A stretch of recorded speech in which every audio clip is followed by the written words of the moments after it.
the fire, a young man and a young woman were produced. The young man, Tobin, had been traveling with Gerda's people for years. He was smart, but not unkind, but the herbalist's son thought him aloof. With good reason, maybe. Tobin's power was so strong that being near him made the hair on the back of the boy's neck stand up. Unlike all the other workers, who were always champing at the bit to get a chance to show off, Tobin was secretive about his skills. He shared a wagon with Tash, Gerda's best worker, even though the two men didn't seem particularly friendly with each other. More than once, the boy had glimpsed their lantern burning late into the night, long after the main fire was embers. The young woman had come across the plains with the others.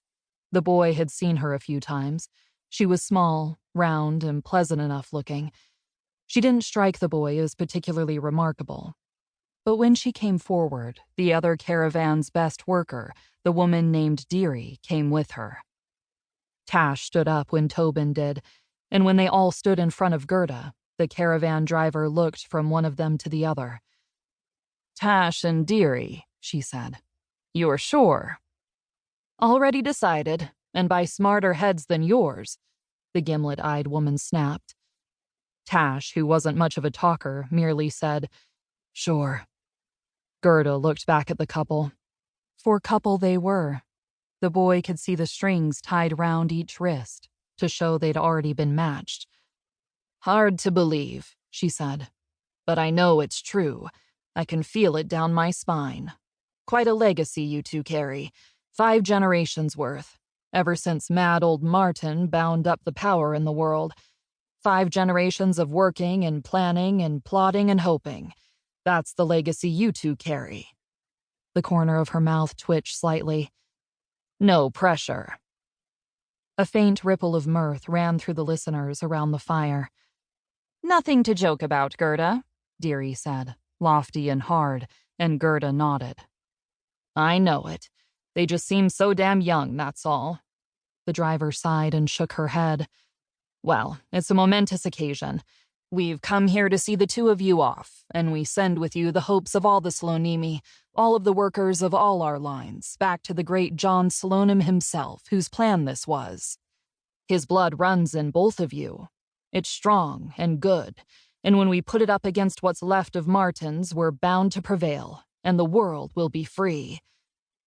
"What do we do with ourselves then, Gert?" someone called out from the darkness, and this time the laughter was a full burst, loud and relieved. Gerda smiled. "Teach the rest of humanity how to use the power. That's what we'll do. Except you, Fausto, you can clean up after the horses." More laughter. Gerda let it run out, and then turned to the girl. "Maya," she said, serious once more. "I know Deary's been drilling this into you since you were knee-high, but once you're carrying, the clock is ticking. Got to be inside at the end." "I know," Maya said. Gerda scanned the crowd. "Katerina? Kat, where are you?" Next to the boy, the herbalist cleared her throat. "Here, Gerda." Gerda found her, nodded, and turned back to Maya. "Our Kat's the best healer the Slonimi have. Go see her before you set out. If you've caught already, she'll know. If you haven't, she'll know how to help." "It's only been 3 days," Tobin said, sounding slighted. "Nothing against you, Tobe," Gerda said. "Nature does what it will. Sometimes it takes a while." "Not this time," Maya said calmly. A murmur ran through the crowd. Deary sat up bolt straight, her lips pressed together. "You think so?" Gerda said, matching Maya's tone, although nobody was calm. Even the boy could feel the sudden excited tension around the bonfire. "I know so," Maya said, laying a hand on her stomach. "I can feel her." The tension exploded in a mighty cheer. Instantly, Tobin wiped the sulk off his face and replaced it with pride. The boy leaned into his mother and whispered under the roar, "Isn't it too soon to tell?" "For most women, far too soon, by a good 10 days. For Maya..." Katerina sounded as if she were talking to herself as much as to her son. The boy felt her arm tighten around him. "If she says there's a baby, there's a baby."